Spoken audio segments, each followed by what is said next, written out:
Hey guys, manredFC, back again. Full time. Crystal Palace 3, Manchester United 1. And what a terrible start to the season for Manchester United. And I feel a bit silly with my predicted score of winning 2-1. But what I will say is I did not predict that lineup. Fosu Mensah, Dan James, Paul Pogba, and Scott McTominay were nowhere near my predicted lineup. And for good reason. The right side was there one? I mean, Dan James, we keep saying, is a player to counter-attack. You're playing at home against Crystal Palace. You're going to have the ball within their half, are you not? So surely you're relying on quick, intricate movements. And if he's not trained much, he's not going to have a high level of fitness either. So is he going to be making those bombing runs consistently? Well, the answer was no. And when he did get beyond the fullback, I think it was twice in the first half, his cross either hit the first man as it came across the box or it got blocked instantly. He offers nothing. And I really don't like slating individuals, but he's not good enough. And put Fosu Mensah behind him, who nearly got sent off in the second half for a ridiculous challenge. And it's not fair on the guys. They're not right-sided players for Manchester United. They're barely mid-table players, and you're putting them in at home against Crystal Palace, who've got Wilfried Zaha and co. What's Ollie doing? Play Mason Greenwood from the start. I know Wan-Bissaka couldn't have started maybe because he didn't have as much training, but you saw the problems with that. Just not good enough. I mean, you could go through the team. I mean, it's really harsh to talk about those two because you've obviously got seasoned pros like Pogba, who I said shouldn't have started, and for very good reason. He was awful. Even his 5-yard passes were terrible. He was barely pressing. He went missing for most of the game. Is this a world-class player? Sorry, is it? Van der Beek comes on, comes on, and he makes a difference just through his running. I'm not talking about the goal because it was fortunate. Great finish, but, it's irrelevant. But he made forward runs. He actually tried to move the team forward. Bruno Fernandes, all the endeavour, just looks short, which obviously is difficult with the first game in. Marcus Rashford, what has happened to you, my good man? Nowhere. Is it a fitness thing? I hope so. But at the end of last season, for the last 8 or so games, he was atrocious. And the two centre-backs together. I mean, I said before in my preview, I thought they'd be all right.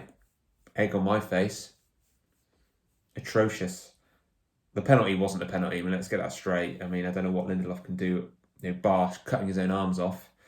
And the fact it was retaken is just outrageous.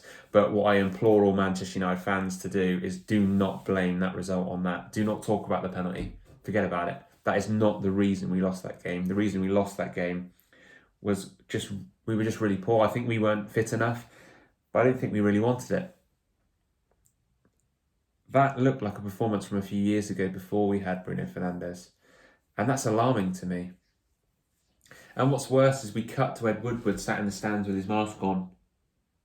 And you're thinking, Ed, we've been here 7 times. 7 years. I'm not seeing anything different.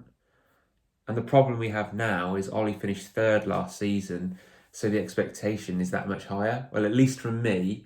And I think maybe I've been a bit unfair on myself by expecting us to do better than we have.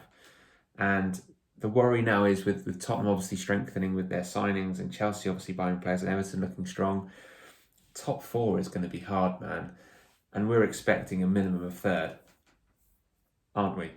I'm expecting mid-70s to high 70s. And in this league, you cannot afford to drop points so easily.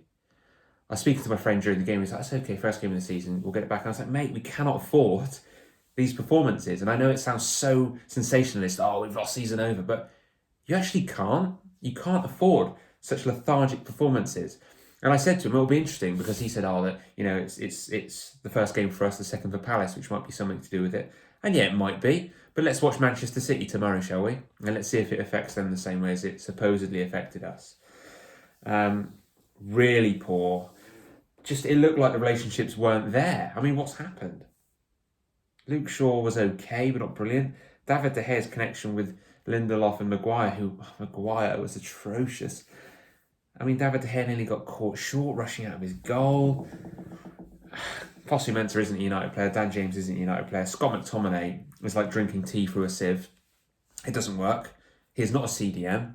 And yes, he made some good last-ditch challenges, but it tells me he's not an effective CDM in front of an effective back line if he's having to do that. Because those situations don't arise if you're snuffing the danger out, do they? And he can't snuff the danger out. That's not his game. You can't ask him to do that. We're Manchester United. We are not a club where you can just let players come into pockets and have a go. Are we? What is the expectation of our club? For me, it was trying to challenge the top two. What's your expectation of Manchester United? Because today, what I saw was we were trying Dan James on the right, that hasn't worked. We were trying Fosu Mensah at right back, which hasn't worked. And we're trying to shoehorn Scott McTominay into central defensive midfield, which he's played, 5 times in his career? And it hasn't worked. And we've lost the first game of the season 3-1. So we're already on the back foot starting the season. So what about today has worked? I don't get it. How is Van der Beek not starting? He's trained more than Pogba. He played against Aston Villa. Paul Pogba has done far less. Starts, has an atrocious game. Now, obviously, it's easy to talk about this when you're watching the matches because you're not seeing them in training and perhaps, he saw something different. But it just seems very odd that before a game you can sit down and look at the lineups and go, I fear for this performance. And when that starting 11 came out, I was very worried. Daniel James, for me, is a bit like having Juan Mata on the right. You play with 10 men, kind of, because they don't offer enough. Juan Mata drifts in, obviously, so it leaves the right side, kind of there's no one out there, so you're relying on your right back to do something. Dan James doesn't have enough ability to come and link up the play, so we'll try and knock and run, or he'll hopefully make passes. But the passing was so poor that we weren't able to build up these triangles and maintain that pressure. And we ended up just hitting long balls in. To who? How many headers did Martial score last season? 2. I remember Chelsea away. And not many others. So I think this performance and result falls on Ollie as much as it does to players. It was very lethargic. I can only pray it gets better because today was so disjointed I was worried. There's no game plan, obviously. There's no structure to how we're playing. There isn't. We can see that. And I think the argument that Ollie needs better players, it's going to come home to roost this season. Quite funnily, one of my friends who's a Spurs fan said it's going to be a race between who gets sacked first, Jose or Ollie. Both being, he's a Poch fan, and obviously I admire Poch. I'm not saying that Ollie should go and things like that, but it's quite an interesting point to make. But, they've signed Bale and Reguilon, so they're looking stronger. So all in all, extremely disappointing performance. And the worrying factor for me was that we never looked like getting back into it. We weren't 1-0 down, and I literally sent messages to my friends saying, I think that's it. I think we'll limp out of the game. And I remember saying in my preview, I think we'll win 2-1, but it'll be through a penalty at the end or through a very kind of rusty game where we're feeling a bit tentative. And it kind of went the other way. We didn't score first, so they did. And it kind of went that way. We just didn't get the breakthrough or the penalty, and they got the penalty instead. So it kind of mirrored what I did expect, but I just thought we'd have more about us. All in all, a really disappointing performance. And I think what it's done for me is it's just realigned my expectations maybe of this team. And people may watch this and go, "Oh, Andy, that's so sensationalist, get a grip." But I think I did myself a disservice at the start of the season by getting pumped for it and going, "Do you know what, we can really push on this season." But actually the reality is we're still 2 or 3 players short. And once again, a bit like waiting for Bruno to come in January, we've waited too long to get the players in. Imagine if you had, I don't know, Tellez at left back and Sancho at right mid and whoever else that they're looking to get. You just got more options because you could say to Marcus, "Look, mate, you're not cutting it. You're coming off. Sancho's coming on," or whatever, you know what I mean? But if Marcus Rashford isn't playing very well, what do you say to him? Please try harder. Well, am I going to come off? Well, I might bring a Garlo on. Well, I'm not coming off then, am I? So, yeah, all in all, I know there's going to be a lot of fans crying online, and rightfully so, it's not been a great performance. I think we've got to realise that actually this is where the club might be, and we need to just realise that maybe, sadly, we've slipped behind again, and the worrying thing for me is every summer we kind of, or every season we make a step, you know, and Hosey got second and things like that. But we always get to a transfer window and it's, well, we need 2 or 3, don't we? We need 2 or 3. And it's just like, why do we always need 2 or 3? Chelsea bought 7 players. And I think it just harks back to the owners. And as I've said in other videos, it's the net spend, isn't it? We offer contracts that other clubs won't pay to our players. Then when we try to sell them, we can't. The Glazers then say, well, we're only going to be able to spend a net of 70 million. We've already spent 40 on Van der Beek. We know that Jadon Sancho is going to cost us the next best part of 100 million. How do you make up the shortfall? Well, you try to sell players. So you try to get as much money out of those deals that you can. Chris Smalling, they know that people are interested in him, so you try and get a few more million for him. But it just keeps everything dragging because you're waiting for the clubs to buy our players before we commit to buying others.